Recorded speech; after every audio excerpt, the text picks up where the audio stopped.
Halo semuanya, selamat datang kembali di channel Logizone dan selamat malam semuanya. Dan di video kali ini kita masih ngebahas seputar segmen review kerajaan ya.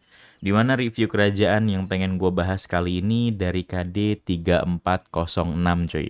Dimana KD 3406 ini adalah KD yang notabene mereka mereka lagi off season KVK SUC perdana. Jadi bisa dibilang ini KD lagi nerima migrasi nih buat teman-teman semua yang pengen ngerasain atmosfernya SUC perdana cuy. SUC perdana dengan SUC season 5, 6, dan 7 itu berbeda ya.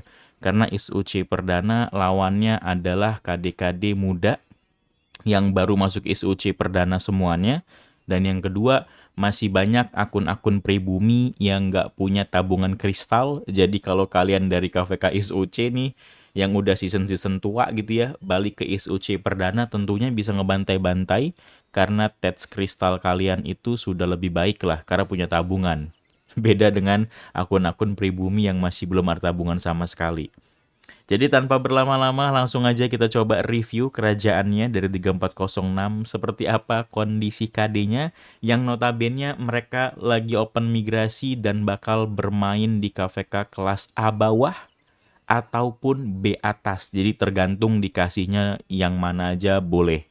A bawah yang nggak masalah, kalau masuk B atas itu emang inceran mereka. Soalnya mereka pengen masuk kelas B soalnya. Jadi tanpa berlama-lama, kalau masih tertarik, let's go. Oke, nonton semua. Dan kalau gue lihat di sini, dari segi kekuatannya, mereka ini waktu di KVK satunya kalah ya.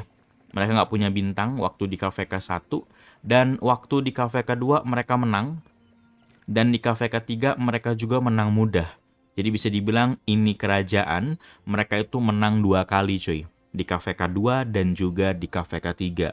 Walaupun KVK satunya mereka kalah, tapi mereka bisa bisa coba memperbaiki kondisi kerajaannya gitu loh. Dengan 2 kali menang beruntun di KVK 2 dan 3.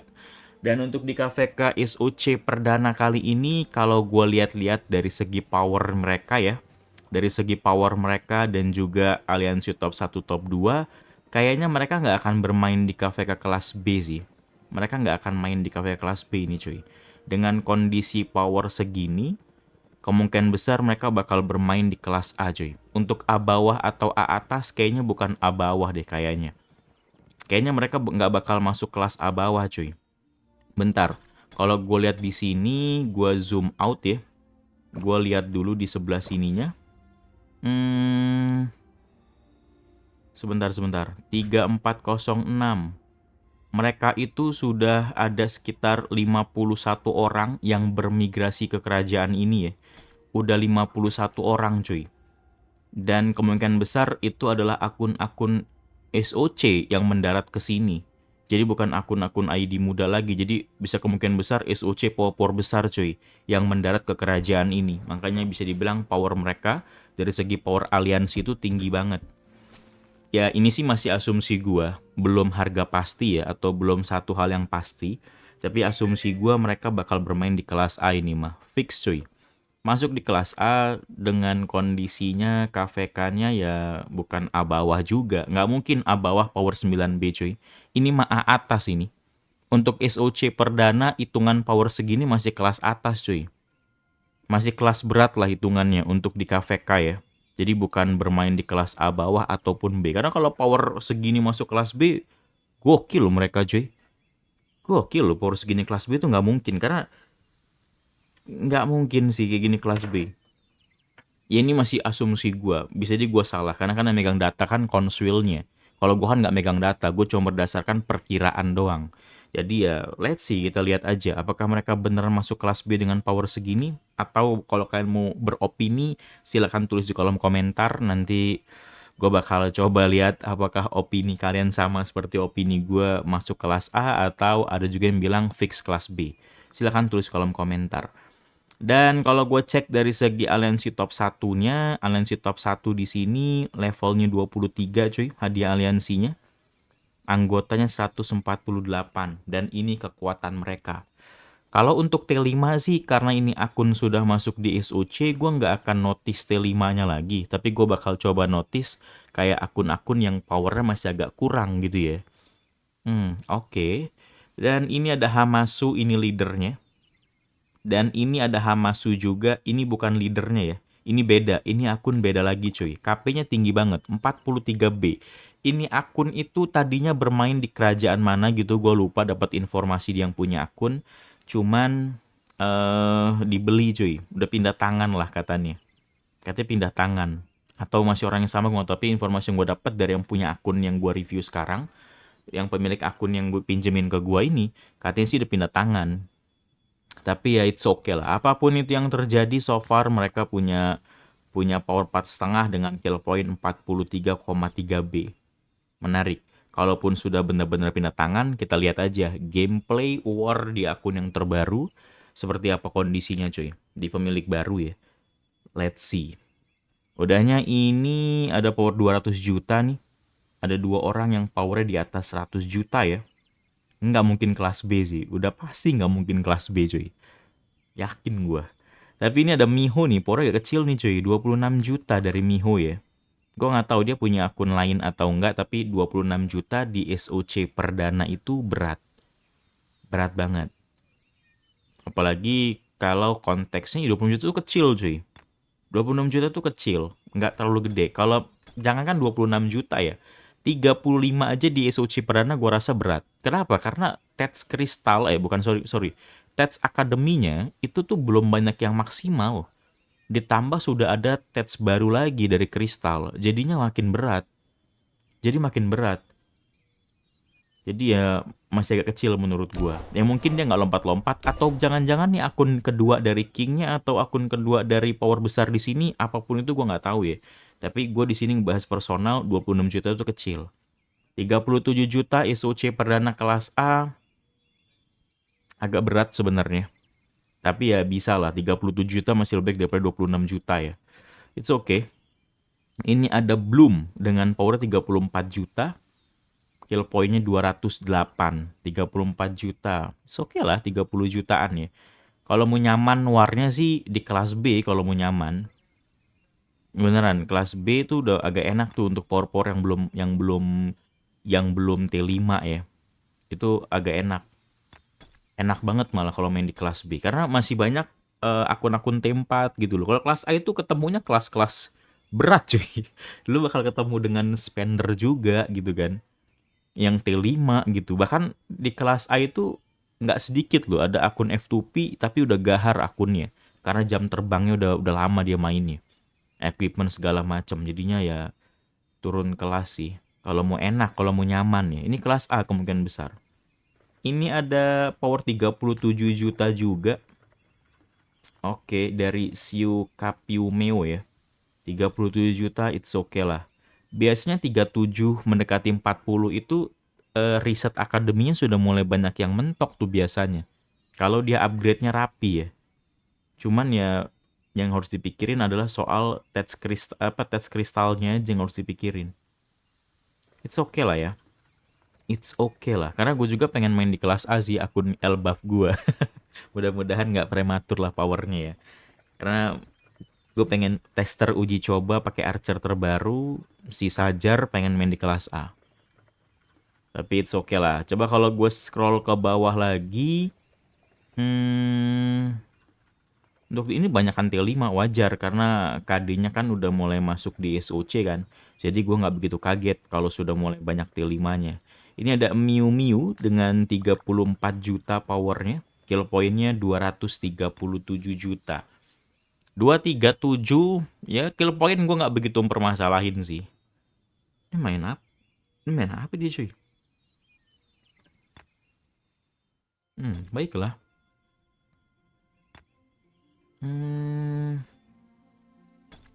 Ini orang Vietnam ya.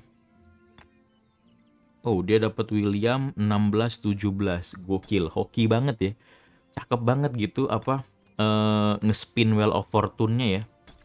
Mantap cuy. Mantap juga dia ngespinnya. Dapat 17, gokil. Dan kalau gue coba scroll ke bawah lagi ada Alaska dengan 37 juta ya. Ini membernya banyak yang perempuan-perempuan nih di sini ya. Jarang gue ngeliat yang laki-laki gitu. It's okay lah. Dan kalau gue coba scroll ke bawah udah 100 juta nih. Banyak juga ya KD mereka yang power di atas 100 juta coy. Nggak mungkin mereka main di kelas B kalau udah kayak begini. Ini ada 38, power 34 juta, kill point 339. It's okay. Oh, dia udah punya fast charger anjir. Oke lah, fast charger yang paling akhir. Orang Vietnam. Di sini kayaknya KD banyak di Vietnam ya. Kayaknya ini banyak Vietnam cuy di KD ini. Baiklah kalau begitu. Dan gue coba scroll ke bawah dulu. Nanti kita bakal review akunnya juga ya. Akunnya kayak gimana nih? Apa oke nggak gitu buat war di KVK SOC dengan kondisi kerajaan yang kayak begini gitu ya. Dia sih masuk di aliansi top 1 nih. Orang 45 juta. 45 harusnya aman sih. Walaupun dia masih battle pakai T4 tapi harusnya aman sih. Nanti gue bakal bahas juga kenapa aman gitu loh. Kenapa beda dengan power 30-an. Nanti bakal gue bahas juga. Gue coba untuk scroll ke bawah. Untuk T5 nggak? Ini ada 100 juta lagi nih. Untuk T5 seperti gue bilang, gue nggak begitu kaget kalau di SUC banyak T5-nya. Apalagi ini kelas A. Ya, gue feeling gue kencang banget ini kelas A pasti. Oh ini ID senior. ID senior ini Joy 2, 4, 5, 6, 7, 8. 8 digit punya border kupu-kupu laba-laba lagi. Sayap kupu-kupu gini nih ID senior Joy. Wajar kalau KP-nya gede. Karena dia main udah lama banget. Dia main tuh ada kali 3 tahun lebih mah. Karena akun Yerusalem gue 3 tahun cuy. Lebih tuh 3 tahun ini akun. Jadi wajar kalau KP-nya 2B itu satu hal yang wajar. Karena mainnya udah jauh lebih lama dia. Udahnya ada Queen of Warrior. Ini ada Rookie. Powernya 64 juta. Kill point-nya 2,4. Oh ini ada paspor-paspor yang dibuat. Ini kucingnya sama kayak di Indo ya. Kalau kucing mah mirip lah ya. Like dulu cuy. Ya sama ya. Sama banget gitu. Ini ada paspor-paspor yang dibutuhkan. Baiklah kalau begitu. Dan kalau gue coba scroll ada apa nih? 72 juta cuy. Kill point-nya 1,6. ID-nya ya senior lah. Beberapa tahun yang lalu soalnya. Oh, nggak ada equipment-nya ternyata. Gue pikir dia bakal nge-share equipment-nya gitu di album ya. Tapi ternyata kagak ada cuy. Oke lah.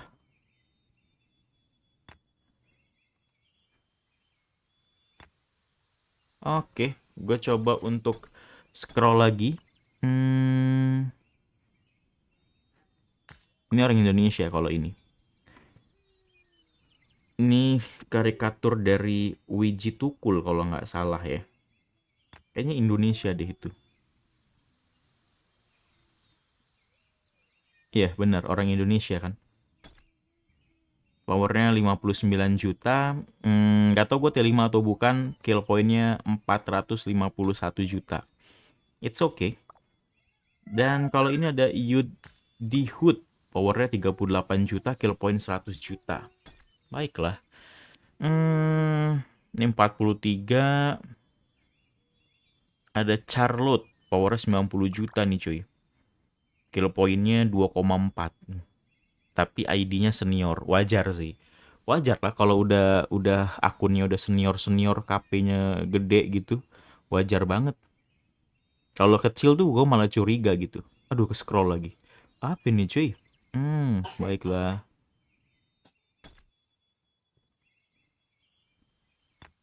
Ini orang luar juga kayaknya ya. Kayaknya orang luar. Orang Vietnam sih kebanyakan di kerajaan ini ya. Gue pikir dia megang ayam, gue pikir anjir ada bulu-bulu ayam.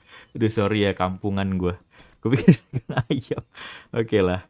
Dan kalau gue coba scroll ke bawah lagi. Ada Lady Meteor ya. 38 juta cuy. Oke, 38 juta. Kill point-nya 68. Aman lah ya. Oh ini waktu megang-megang apa? Waktu mereka megang zigurat ya. Menang di KVK berapa ini?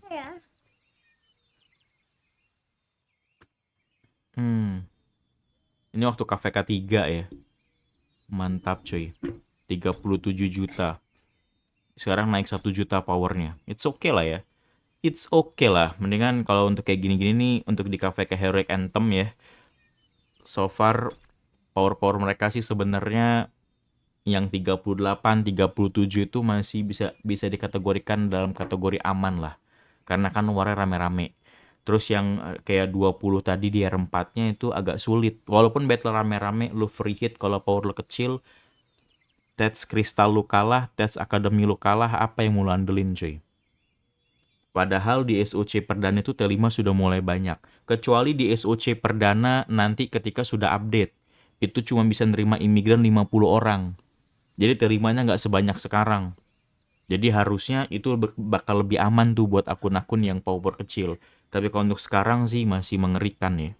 Karena bisa nerima 150 imigran dan mereka bisa maksimalin itu cuy. Jadi ya harus berhati-hati lah. Harus berhati-hati. Nanti gue juga bakal coba bahas seputar Heroic Anthem di akun ini juga ya, di review kali ini ya. Untuk SOC Perdana cuy. Untuk di aliansi keduanya itu seperti ini. Hadiah aliansi level 17. Dan kalau untuk member-membernya kecil-kecil powernya. 3B soalnya. Powernya jauh banget. Yang pertama 9, yang kedua ini 3B. Dari segi porsi kecil-kecil, ini ada akun senior tapi KP cuma 104 dimentalin ke aliansi top 2. Tapi so far selebihnya ya kecil-kecil. Mereka hanya mengandalkan satu aliansi aktif. Oke, walaupun satu aliansi aktif yang mereka andelin, tapi ini gede cuy. Kalau gue lihat dari top 300 mereka berapa nih? Mereka ini di awal punya 4 orang, punya 5 orang yang power di atas 100 juta. Udahnya kalau gue mau lihat untuk top 300 mereka berapa nih? Oh, tapi ternyata top 300 mereka kecil loh. Bentar-bentar, top 300 mereka ini berapa nih? Karena dihitung kelas itu tergantung top 1 sampai top 300. Siapa sangka top 300 mereka tuh cuma 19 juta. Baiklah, gimana menurut lu? Apakah mereka bakal bermain di kelas A atau B? Silahkan tulis kolom komentar. Tapi feeling gue mereka bermain di kelas A sih. Feeling gue di kelas A, karena top 1 tuh 9B cuy. Itu feeling gue sih. Tapi ya silahkan tulis kolom komentar aja sesuai dengan opini kalian. Terus kalau kalian mau migrasi ke sini juga, kalau soal yang namanya rally leader, coba kita lihat dulu ya. Rally leader itu lebih saat ini expertise semua cuy. Rally leader, garrison leader mah aman lah ya. Aman lah harusnya. Walaupun gue belum dapetin nih sosok garrison leader yang oke dari Sunset Canyon. Tapi kan nggak mungkin dipakai juga kan. Kalau mereka tuh expertnya kayak begini, harusnya garrisonnya juga ada lah. Nih. Real leader juga pasti harusnya ada lah. Cuma kan karena Sunset Canyon kita nggak bisa ngeliat semua komandan yang ada di akun mereka kan. Jadi kita terbatas cuy. Ini punya ini nih, Guan Yu dengan Leonidas. Expertise, masa nggak ada Heraklius? Mungkin nggak dipakai aja sama mereka ya. Ini ada Sajar dengan Ashurbanipal. Ashurbanipal Zugiliang bisa buat open rally. Untuk garrison emang gue belum ngelihat sama sekali ya komandannya. Tapi gue yakin pasti ada lah. Nggak mungkin sih mereka nggak datengin pemain yang ada garrison leadernya, itu kayaknya nggak mungkin banget. Oke lah kalau begitu ya. Tapi so far kurang lebih seperti itu cuy. Dari segi review kerajaannya. Gimana menurut lu? Tertarik atau nggak tertarik? Atau lu jengah dengan kondisi KVK SOC lu sekarang? Lu bisa coba mengajukan ke kerajaan ini cuy. Ini KD internasional, tapi untuk Indonesianya lumayan banyak. Tadi kita sempat lihat beberapa foto orang Indonesia, dan salah satunya adalah akun pinjemin ke gua. Nah, ngomong-ngomong soal akun yang pinjemin ke gua bakal coba bahas juga coy, kira-kira gimana nih persiapannya buat di KVK SOC. Udah oke atau belum dari versi gua. Jadi gua bakal coba bahas dan let's go. Oke, dan untuk dari segi review akunnya, kalau gue lihat di sini ini akun bermain role apa nih? Sebentar. Dia bermainnya role infantry. Dia punya Liu Che expertise dan juga William expertise, equipmentnya kayak begini. Dari segi equipment oke sih. Dia punya GH 300 lagi. Dari segi equipment udah oke banget untuk menyambut SOC perdana. Walaupun ini equipmentnya bisa dibilang lebih gede di defense. Nanti dari segi buff rune, dari segi buff yang ada di tas yang bisa ningkatin attack itu ambil attack aja. Attacknya ditinggiin kalau bisa. Jangan ngambil defense lagi ya. Jangan ngambil HP juga, ngambil attack aja biar punya damage. Karena kalau semuanya lo ambil defense kayak gini, nanti buff rune lo ambil yang HP 10%, udahnya buff yang di tas itu lo pilih yang defense 10% juga, mau dapat KP dari mana cuy? Agak sulit nantinya. Main 1 March itu tebelnya cukup lah segitu aja. Jangan lebih-lebih lagi. Sisanya di booster attack aja. Kurang lebih gitu. Udahnya kalau dari segi kondisi risetnya, untuk infanteri dia ini udah mentok semua. Ini juga udah oke nih. Untuk kondisi riset sih udah oke semua. Karena udah mentok semua ya. Udah ada power 45 juta. Ini udah pada mentok semua. VIP level 14. Oke. Yang punya akun juga bingung. Gue nih gimana ya ngadepin SOC perdananya. Apakah gue masih harus terus tingkatin VIP atau equipment? Saran gue dengan kondisi riset lo yang sekarang, ada baiknya lo fokus upgrade kastil aja sih. Upgrade kastil aja, VIP gua rasa cukup, equipment lu juga udah gua rasa cukup cuy. Nggak usah ditambah-tambah lagi dulu untuk sementara. Nggak usah hunting-hunting equipment dulu. Mendingan lu upgrade fokus kastil dulu. Bila perlu libur dulu lah event telurnya. Bila perlu libur dulu. Fokusin ke kastil, karena jujur ya, di SOC perdana mungkin lu masih nyaman dengan pakai T4, tapi di SOC season 5, season 6, 7, itu tuh lu pasti akan berat banget kalau masih pakai T4. T5 dibutuhin di KVK season penaklukan. Jadi saran gue mendingan lo upgrade ke T5 dulu, biar battle-nya lebih nyaman. Karena equipment lo udah oke, VIP lo juga udah oke ke 14. GH juga banyak, jadi nggak ada salahnya libur dari event telur itu libur nggak ada masalah cuy. Saran gue sih gitu aja sih. Udahnya kalau untuk dari segi yang lain sih apa ya?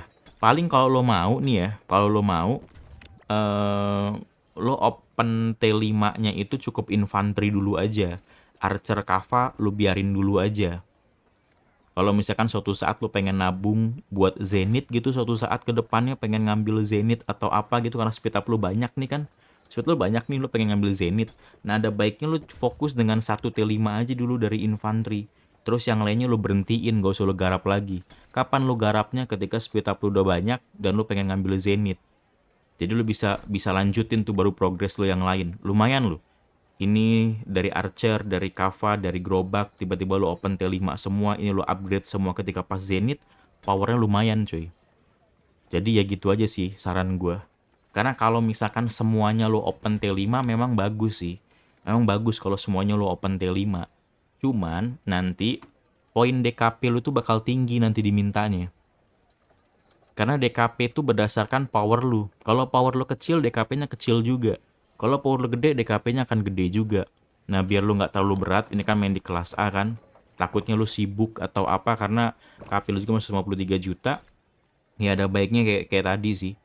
Open T5 satu aja dari infanteri, biar nggak terlalu berat. Sisanya lu stop dari segi riset. Lo mau gas lagi kapan, itu terserah lu. Apakah ketika pas ngambil Zenith atau kapan, terserah. Siapa tuh aku bisa ngambil Zenith juga makin oke loh kalau bisa ngambil Zenith. Jadi lo bisa pakai tema kota legendary. Sekarang kan Zenith bagus-bagus tuh tema kotanya. Jadi nggak ada salahnya. Anjir, ini orang gemusnya banyak juga bangsat. Ya bisa lo gas sih. Bisa lo gas. Gue emang punya aku nih sering ngobrol. Jujur gue sering ngobrol. Ya bisa dibilang sering lah ngobrol di Instagram. Hampir akrab lah karena dia sering ngobrol, tanya live segala macem. Jadi ya saran dari gue sih kayak begitu aja. Ternyata banyak juga gems tabungan lu ya. Gue pikir lu gak ada gems. Udah nih pakai buat kastil aja sih. Kalau bisa cukup 50.000 gems, bentar lagi bakal ada event more than gems, nah lu gas di situ aja. 50.000 pas 2 hari. Hari pertama 25, besoknya 25. Udah tuh upgrade ke 25, ini lo berhentiin, fokus dengan T5 dari Infa dulu. Itu aja saran dari gue. Nanti terserah lagi ke depannya mau kayak gimana, bebas aja. Karena speed up lu banyak juga nih. Tuh banyak banget speed up lu. Jadi sayang kalau nggak ngambil Zenith. Kalau nggak mau bertarung buat ngambil Zenith tuh sayang banget. Kurang lebih gitu. Karena kalau lo ngandelin Zenith cuman training troops doang, lo butuh speed up yang bertahun-tahun. 6 tahun tuh mungkin kurang, bisa 7, bisa 8. Tapi kalau masih banyak yang bisa di-upgrade gini, ya masih ada harapan lo bisa ngambil Zenith. Masih ada harapan, karena ini powernya lumayan nih. 195, dari 8 ke 9, 360. Tuh, 271. Kalau training troops bisa dapetin 370 tuh nggak bakar banyak speed up. Ini lo nggak tanpa bakar banyak speed up training dan universal, lo udah bisa langsung nambahin power segitu dari reset doang. Jadi ngebantu banget. Itu sih saran dari gue. Selebihnya so far akun lo oke kok. Nggak ada problem ini mah. Bukan akun-akun yang gimana. Ini akunnya oke banget. Bagus. Tinggal ya free hit aja sih. Dan buat di Heroic Anthem nanti ketika ada Bastion, saran dari gue jangan semua Bastion lo ambil di awal. Lo lihat dulu Bastion mana yang buffnya berguna buat infanteri lu, udahnya lo incer tuh sampai level 6. Jangan semuanya digarap. Fokus satu dulu aja. Udah level 6 baru pindah ke Bastion yang lain yang dirasa buffnya bisa ngebantu akun lu. Karena Bastion di KVK Heroic Anthem tuh berbeda-beda. Nggak sama, nggak akan sama. Apa bang yang bagus Bastion di Heroic Anthem? Ya gue nggak tahu, karena akan berbeda-beda di setiap KVK. KVK lu beda, KVK gue beda, walaupun sama-sama Heroic Anthem, nggak akan sama. Random sifatnya. Jangankan untuk kemunculannya, skillnya aja bisa berbeda. Misalkan di KD lo Sun Tzu, di KD gue juga Sun Tzu, kita beda KVK nih, beda LK. Itu bisa beda buffnya. Sun Tzu punya gue tuh bisa buat yang garisan, Sun Tzu punya lu itu mungkin bisa buat yang peningkatan damage skill, jadi bisa berbeda. Jadi lo tinggal pilih-pilih aja sih buff yang berguna buat lo apa gitu. Kurang lebih gitu. Pilih-pilih aja dan harus hati-hati pemilihannya. Jangan sembarangan. Kurang lebih gitu. Oke deh kalau gitu, gua rasa cukup. Sampai ketemu di next video gua selanjutnya dan bye-bye semuanya.